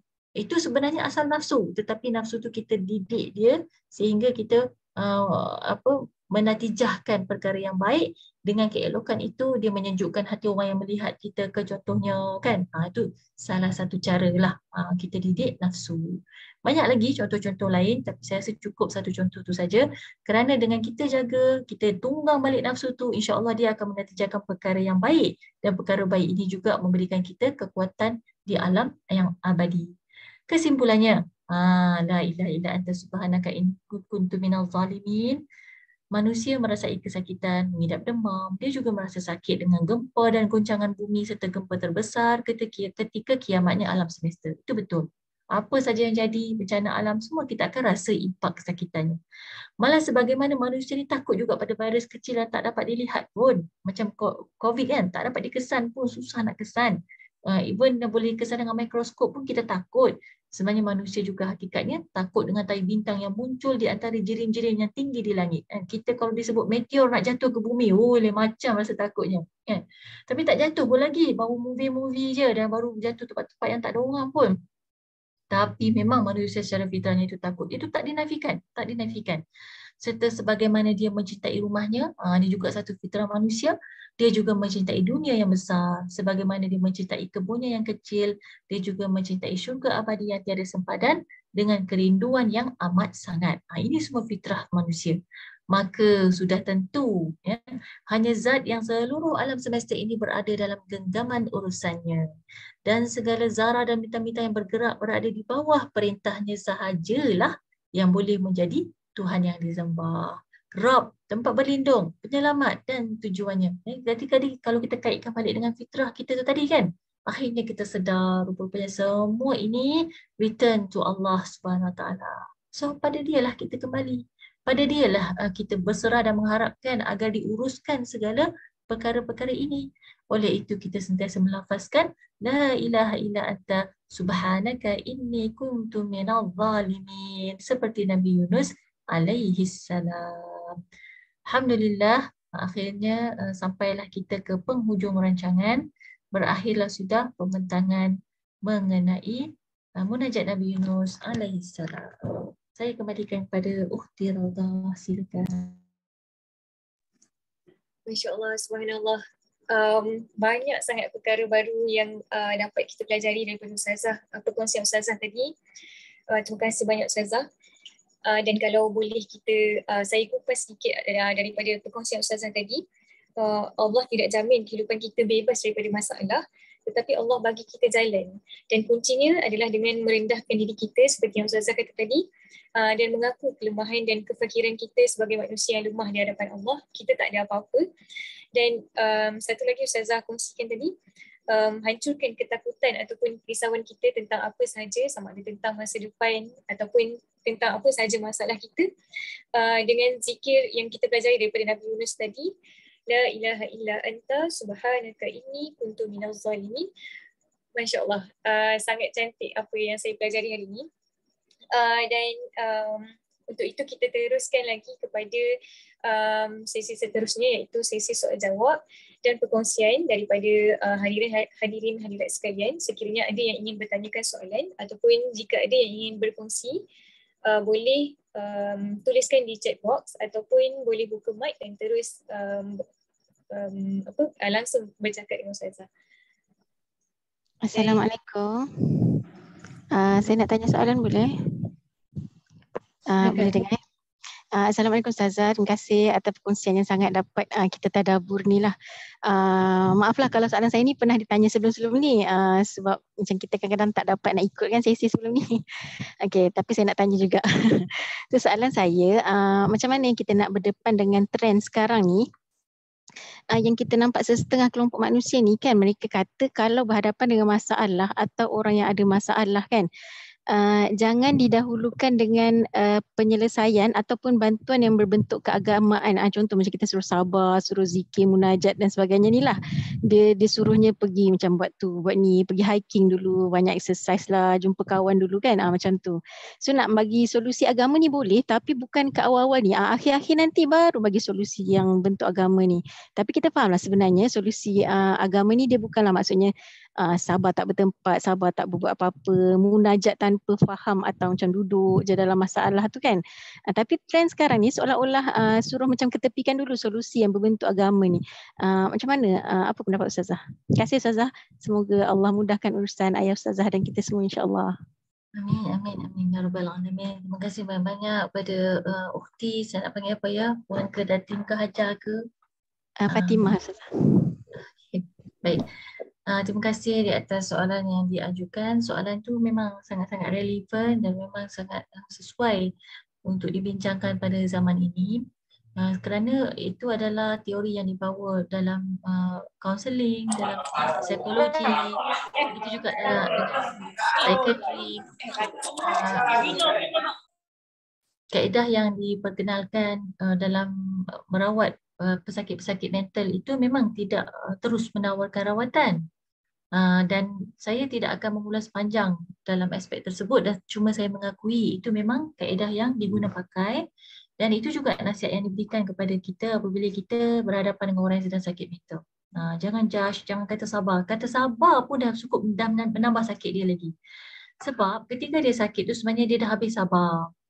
Dia bukannya first time tiba-tiba je tak sabar, tiba-tiba terus sakit mental, tidak. Dia sudah melalui proses sakit mental yang berulang-ulang, bertahun-tahun. Maknanya sampai ke satu tahap tu dia punya sabar tu dah habis. Sebab itu dah dia jadi sakit. Jadi bila kita kata kat dia sabar, dia seakan-akan kata, oh selama ni aku tak sabar ke? Jadi dia akan rasa lebih offended. Jadi itu antara kaedah-kaedah yang disusun dalam ilmu merawat kesihatan mental. Jadi apa yang saya boleh ulas di sini adalah apa yang berkaitan dengan bidang saya sahaja. Saya tak berani ulas lebih jauh. Cuma kita boleh lihat bagaimana Rasulullah pun tidak sentiasa menawarkan penawar ataupun sentiasa memberikan nasihat kepada orang yang merujuk kepada baginda dalam keadaan orang itu memperlihatkan simptom-simptom mental yang kurang sihat. Contoh, apabila ada seorang lelaki pemuda yang datang kepada Nabi minta izin untuk berzina, dia ada something pada mental dia tu, dia dah tak boleh kawal nafsu syahwat dia lagi, dia teringin sangat nak berzina. Sedangkan dia boleh kahwin sepatutnya kan, kalau nak cari yang halal, tapi dia bukan nak kahwin, dia memang nak zina. Jadi di situ dia tak boleh kawal lagi nafsu syahwat dia. Tapi ini kalau kita compare dengan definisi happiness yang dibawa mengikut agenda zaman sekarang ni, dia inline lah. Kalau happiness tu ialah berzina, zina lah as long as you are happy. Tapi kita tak. Kita kalau tengok balik orang zina, dia ada elemen-elemen pada rasional dia yang sudah terjejas. Kan? Bila orang elemen rasional dia terjejas, itu salah satu daripada tanda-tanda berkaitan dengan mental. Jadi apa yang Nabi buat? Kan betul, Nabi memang tak kata dengan dia, bukankah zina itu haram, bawa keluar ayat zina, wala taqrabu zina, apa semua, tak. Kan maknanya betul secara praktikalnya Nabi tidak memberikan satu solution berbentuk penawar ataupun dalil-dalil yang mengharamkan perbuatan itu, tetapi Nabi memberikan kias sahaja. Cuba kamu fikir, maknanya Nabi suruh pemuda itu berfikir, maknanya Nabi suruh pemuda itu terlibat dengan aktiviti. Tadi yang ditanyakan oleh Fatimah, disuruh berhiking kan, disuruh involvekan fizikal kepada satu aktiviti lain dulu sebelum berbicara tentang solution.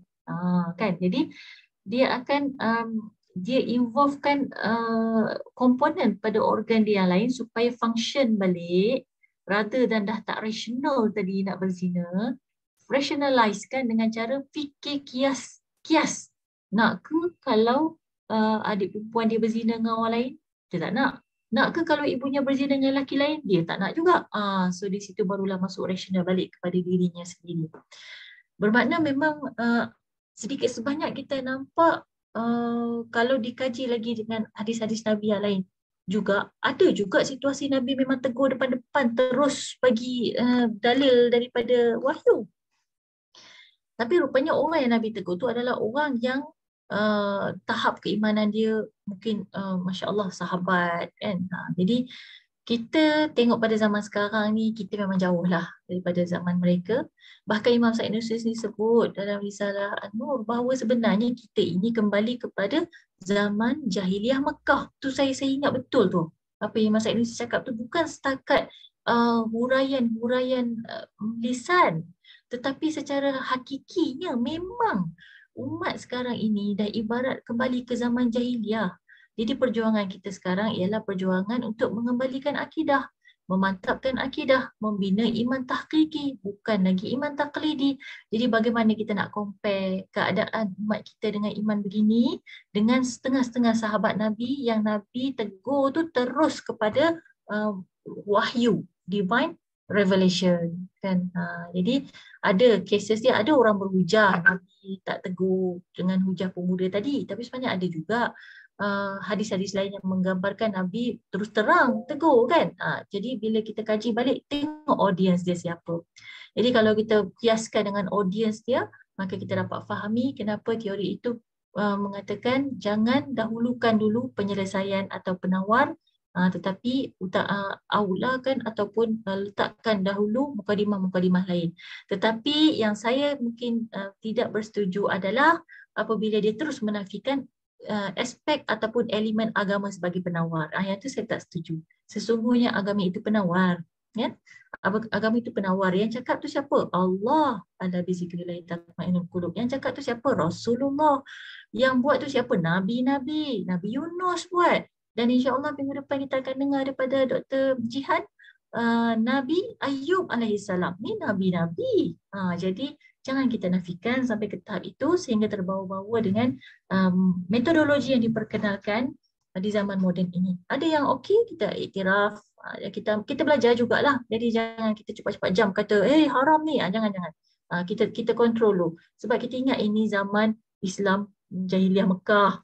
Ingat yang tu, insya-Allah akan jadi panduan dan pegangan kita. Tengok Imam Sa'id Nursi pun sangat lembut dalam memahamkan orang-orang yang berada dalam situasi ini. Dalam Risalah Pesakit contohnya kan, dalam Harapan untuk Warga Emas, Risalah Pesakit ada 25 poin, 25 risalah kalau tak salah saya. Dan kalau untuk Warga Emas, Risalah Warga Emas ada 26 harapan. Tengok cara Imam Sa'id Nursi bagi harapan tu macam mana lembut dia. Sambil mengiktiraf cabaran-cabaran Warga Emas ni, sambil-sambil dia masukkan solution dia. Dan solusi yang dimasukkan tu sangat lembut. Itu satu contoh yang kita boleh guna sebenarnya sebagai remedy. Cuma kita masih memerlukan kajian yang lebih mendalam tentang Risalah Nur.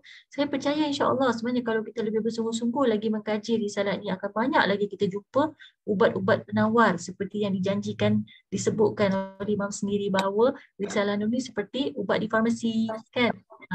Jadi insya-Allah kita akan cari lagi dan kita akan cuba manfaatkan dalam masyarakat kita, insya-Allah. Saya harap saya menjawab soalan Fatimah. Saya rasa ada banyak soalan dekat chat box ni. Saya ulas terus ya, Rautah ya, boleh ya? Okey, betul tentang orang yang dah merasai pengalaman gempa bumi kan, Puan Azura, betul. Kita akan rasakan sesuatu yang Allah tawakal tahap tinggi. Sebab tu orang beriman kalau gempa bumi dia sebut nama Allah je kat mulut dia. Sebab dia tak tahu dia selamat ke tak kan. Ya Allah, la ilaha illallah. Itu bagi orang beriman. Beza dengan orang yang tidak beriman. Kemudian amin atas doa-doa untuk ayah saya. Terima kasih banyak. Untuk bipolar survivor, walaupun mengikut teorinya bipolar survivor seakan-akan tidak akan sembuh selama-lamanya kan? Namun kembali kepada Nabi Yunus AS tadi, betul ulasan Puan Cik Wan Jasimah ni, iaitu Nabi Yunus kalau difikirkan secara rasionalnya, logik, saintifiknya memang tak akan selamat lah dalam keadaan itu kan, memang tak akan selamat. Namun baginda telah menunjukkan suatu contoh bagaimana apabila diletakkan ketergantungan sepenuhnya kepada Allah, akhirnya baginda selamat. Baik, kalau orang kata, oh itu Nabi Ustazah, kita manusia biasa. Okey, kita kena tengok juga ada perkara-perkara yang khususiat Nabi. Khususiat Nabi itu contohnya mukjizat. Tetapi mengapa Nabi-Nabi ini diutuskan di kalangan manusia? Dah dijelaskan dalam Al-Quran supaya Nabi-Nabi ini boleh menjadi rujukan manusia. Kalau sebab jahiliah ni dulu, umat jahiliah, Arab jahiliah pernah minta dekat Allah dan pernah bertanya pada Rasulullah, kenapa tak utuskan malaikat je jadi Nabi kan, supaya kami respect sikit kan? Apa jawapannya? Dah kalau malaikat yang turun, lain dah, tak masuk kategori manusia. Sedangkan manusia ni diturunkan bersama dengan ujian-ujian package dia tu, syahwat dia, nafsu dia. Jadi bila diturunkan Nabi itu seorang manusia, sebenarnya dia membawa, dia carry bersama dirinya itu fitrah-fitrah manusia, supaya kita ni sebagai umatnya dapatlah kita meniru Nabi SAW kerana kita mempunyai fitrah yang sama. Melainkan Nabi itu maksum, tapi kita tidak maksum. Nak kata kita tak boleh tiru Nabi? Boleh. InsyaAllah perkara-perkara yang bukan khususiat Nabi, kita memang disuruh untuk tiru. Termasuklah perkara kita meletakkan tawakal kita kepada Allah. Dan perkara ini tak hairan, bukan perkara yang mustahil. Cuba kita tanya, cuba explore orang-orang yang duduk di laut ni. Cuba tanya pengalaman mereka. Ada tak pengalaman miracle mereka sebagai orang laut bersama dengan ombak laut itu? Pernahkah mereka mengalami pengalaman bagaimana mereka itu diselamatkan Allah dengan cara yang min haitsu la yahtasib? Saya dengar memang ada. Sebab saya rajin tanya kot. Tanya orang laut kan, ada tak pengalaman orang laut yang selalu mandi laut kan? Ada je pengalaman mereka, kalau logiknya habis dah ni, tak selamat dah ni. Tapi Allah datangkan pertolongan. Tak lagi jauh-jauh. Nabi Yunus tu, jauh tu. Tapi di umat kita ni, saya tanya beberapa orang, saya tanyalah, nak sebut negeri segan pula di pesisiran pantai Malaysia ni. Cuba tanya, yang betul-betul duduk laut, yang rajin mandi laut. Ada tak ada pengalaman macam tu? Ada kan? Jadi gini, kita tidak mau give up lah. Kita tidak akan ada rasa this is the end of everything. Tidak, tapi kita insya-Allah menganggap bahawa seandainya Allah berikan kita kesembuhan, alhamdulillah. Jika tiada kesembuhan pun, alhamdulillah. Itu adalah kafarah dosa yang berpanjangan. Mudah-mudahan mempermudahkan kita beroleh husnul khatimah. Ya betul, untuk berselawat beribu-ribu saya sokong, cuma jangan lupa, jangan selawat itu diiringi dengan penghayatan hati. Jangan hanya di lisan dan di lidah sahaja. Lain rasanya, lain nikmatnya, insya-Allah. Okey. Betul ke kita tidak boleh ceritakan kesusahan? Soalan daripada Cik Hawa atau Puan Hawa. Betul ke kita tidak boleh ceritakan kesusahan atau masalah yang kita alami kepada orang lain bertujuan untuk meluah dan mungkin dapatkan pandangan? Saya pernah dengar kita sebaiknya merahsiakan musibah yang kita hadapi dan hanya kepada Allah kita mengadu. Okey, ada satu riwayat bagaimana seorang lelaki pemuda ini melakukan maksiat dengan mencium seorang perempuan penjual kurma. Dia yang goda perempuan tu dan dia cium perempuan tu. Jadi itu satu maksiat. Ini maksiat, saya tak cakap musibah lagi ya, saya cakap maksiat dulu. Maksiat pun musibah jugalah, sebahagian dari musibah. Dia menyesal kan, kenapalah buat macam tu. Jadi dia pergi jumpa, mula-mula sekali dia jumpa Omar. Lepas tu Omar kata, dah simpan rahsia tu, jangan cakap siapa-siapa, balik taubat, jangan ulang lagi. Dan berbuatlah baik, mudah-mudahan, supaya terhapus dosa itu. Tapi dia tak tahan ni, sebab dia rasa beban dalam diri dia. Allah, pasal apalah aku cium perempuan tu kan. Dia pergi jumpa pula Abu Bakar. Cerita benda yang sama pada Abu Bakar. Abu Bakar pun jawab benda yang sama macam Umar cakap tadi. Abu Bakar, Umar dia tak cerita kat sesiapa. Abu Bakar pun dia tak cerita kat sesiapa. Lelaki ni balik masih tak tenang lagi, akhirnya dia jumpa Rasulullah SAW. Dia cerita lagi benda yang sama, apa aku nak buat ya Rasulullah. Rasulullah kata, tak, jangan cerita sesiapa. Sama juga nasihat yang diberikan oleh Abu Bakar dan Umar. Jadi kesimpulannya, kalau itu perkara maksiat, jangan cerita ke sesiapa pun. Bahkan ada larangan jelas daripada hadis Nabi yang sahih. Ya, seburuk-buruk manusia ialah orang yang Allah sudah tutup aib dosanya di malam hari, tetapi dia mendedahkannya di siang hari dengan mengatakan semalam aku telah berbuat dosa sekian dan sekian. Itu Allah tidak akan ampuni dosa dia. Maknanya itu dalam bab maksiat tak boleh cerita. Kalau sekarang ni lagi senang nak cerita. Dengan media sosial, dia boleh bagi tahu apa yang dia buat dosa-dosa itu. Sebenarnya tidak boleh. Tetapi kalau kesusahan ataupun masalah, kita menyaksikan bagaimana hadis-hadis Nabi sendiri memberikan kita pelbagai solusi di atas kesusahan dan kepayahan yang dikongsikan oleh para sahabat. Contoh ayat zihar kan, Khawlah tu, antara Khawlah dengan suaminya kan, Khawlah binti Zam'ah dengan suaminya tu, ingat nama. Jadi bagaimana suami dia kata, engkau seperti zahir belakang ibuku, seperti tu apa, kazahri ummi, seperti tulang belakang ibuku. Jadi seakan-akan dia tak iktiraf isteri sebagai isteri, tapi seakan-akan isteri itu seperti ibunya. Jadi jatuh zihar di situ. Kan sedih Khawlah binti Zam'ah, dia mengadu pada Nabi SAW. Itu kan masalah. Betul tak? Itu kan kesusahan, itu kan rahsia rumah tangga dia kan. Dia adukan pada Nabi. Tak sempat pun Khawlah nak berpaling balik. Lepas mengadu pada Nabi itu, tak sempat lagi turun terus surah Al-Mujadilah menjawab persoalan yang diajukan oleh Khawlah. Jadi dengan itu haramlah zihar. Kan? Jadi sebenarnya menceritakan kesusahan dan masalah untuk tujuan mencari penyelesaian itu adalah salah satu daripada perkara yang dituntut untuk kita mencari penyelesaian. Iaitu kita sebut dalam masalahnya istisyarah. Kita ada dua, istikharah, kita salat istikharah, minta petunjuk Allah. Dan yang kedua kita ada istisyarah, iaitu kita mesyuarat. Mesyuarat tu bahasa Arab juga, musyawarah. Jadi dari situ mesyuarah tu ada istisyarah, ada kaitlah tu, ada berkait-kait di situ, iaitu kita consultation. Kita diskusi untuk mencari penyelesaian yang baik. Ya. Baik. Kemudian kalau yang seterusnya saya harap saya menjawab mengulas persoalan yang diajukan oleh Puan Hawa. Tapi memang betul lah kalau dia boleh rahsiakan, dia hanya cerita pada Allah sahaja, Allah itu memang baguslah saya katakan. Cuma ada keadaan tu perlukan istisyarah manusia daripada orang yang pakar kan. Mungkin kita jumpa orang yang pakar, orang yang mahir, dia boleh bagi kita solusi. Itu satu ikhtiar dan of course ikhtiar kita diberi pahala oleh Allah SWT selagi mana kita tiada niat untuk mendedahkan aib dan lain sebagainya. Okay, alright, Sister Fatihah, insyaAllah bagus Sister Fatihah bersama dengan kita malam ni. Ya, setuju dengan Puan Azura. Kita semua akan berikan sokongan kepada Sister Fatihah. You have done a great job and you have also choose a great choice by being with us tonight, kan? InsyaAllah. Okay, so insyaAllah kita semua saling mendoakan sama kita.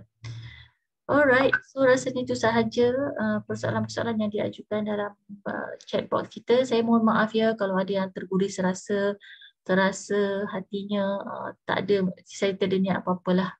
Tapi ya, atas kelemahan diri, saya tak nafikan kelemahan diri yang serba dhaif dan serba lemah ini tidak mustahil. Jika ada perkara-perkara yang saya sampaikan itu mungkin kurang berkenan di hati, sekali lagi saya mohon maaf pada hadirin hadirat yang bersama dengan kita pada malam ini. Dan tentulah wajib bagi saya mohon keampunan Allah SWT andai ada kesilapan-kesilapan yang mungkin tidak sesuai disampaikan. Wallahu ta'ala alam lah, saya mohon ampun kepada Allah SWT atas kelemahan diri dan juga kedaifan fizikal ini sebenarnya. Doakan juga kebaikan untuk ayah saya insyaAllah. Sekali lagi saya mohon. Dan juga perjalanan kami sekeluarga ke Turki untuk menghantar anak kami dan juga penyelidikan lanjut mengenai Risalah Nur. Mudah-mudahan ada keberkatan daripada cahaya-cahaya Risalah Nur ini yang boleh saya bawa balik ke Malaysia dan boleh kita kongsikan bersama dalam pertemuan-pertemuan kita di masa akan datang. Subhanaka la ilma lana illa ma 'allamtana innaka antal alimul hakim. Wa akhiru da'wana alhamdulillahi rabbil alamin. Boleh ke saya minta izin doa? Ukti Raudah? Okay, kita doa ya, kita ambil keberkatan malam ni insyaAllah. Bismillahirrahmanirrahim. Alhamdulillahirabbil alamin wassalatu wassalamu ala asyrafil anbiya'i wal mursalin wa ala alihi wa sahbihi ajma'in. Allahumma ja'al jam'ana jam'an marhuma wa tafarruqana min ba'dihi tafarruqan ma'suma. Allahumma 'allimna bima yanfa'una wa anfa'na bima 'allamtana warzuqna 'ilma. Allahumma arham aba'una wa ummahatuna wa ajdaduna wa jaddaduna wa khalatuna wa akhwanuna wa a'mamuna wa ammatuna wa ikhwanuna wa akhwatuna wa banatuna wa abnauna wa sadiqatina wa asdiqaina. Allahumma arhamhum wa akhtimhum lahum bihusnil khatimah wa la takhtim alaihim bisu'il khatimah. Allahumma shfi amradi usratana ya Allah. Allahumma shfi amradi kullina ya Rahman. Allahumma shfi amradi ummati Muhammad sallallahu alaihi wasallam ya Rahim. Rabbana zalamna anfusana wa illam taghfir lana wa tarhamna lanakunanna minal khasirin. Rabbana la tuzigh qulubana ba'da idh hadaytana wa hab lana min ladunka rahmah innaka antal wahhab. La ilaha illa anta subhanaka inna kunna minadh dhalimin. Wa sallallahu ala sayyidina Muhammad wa ala alihi wa sahbihi ajma'in. Walhamdulillahi rabbil alamin. Taqabbalallahu minkum. Terima kasih. Assalamualaikum warahmatullahi wabarakatuh. Waalaikumsalam warahmatullahi wabarakatuh. Terima kasih banyak Ustazah. Saya pun minta maaf juga salah silap sepanjang mengenalkan majlis tadi. Sama-sama kita.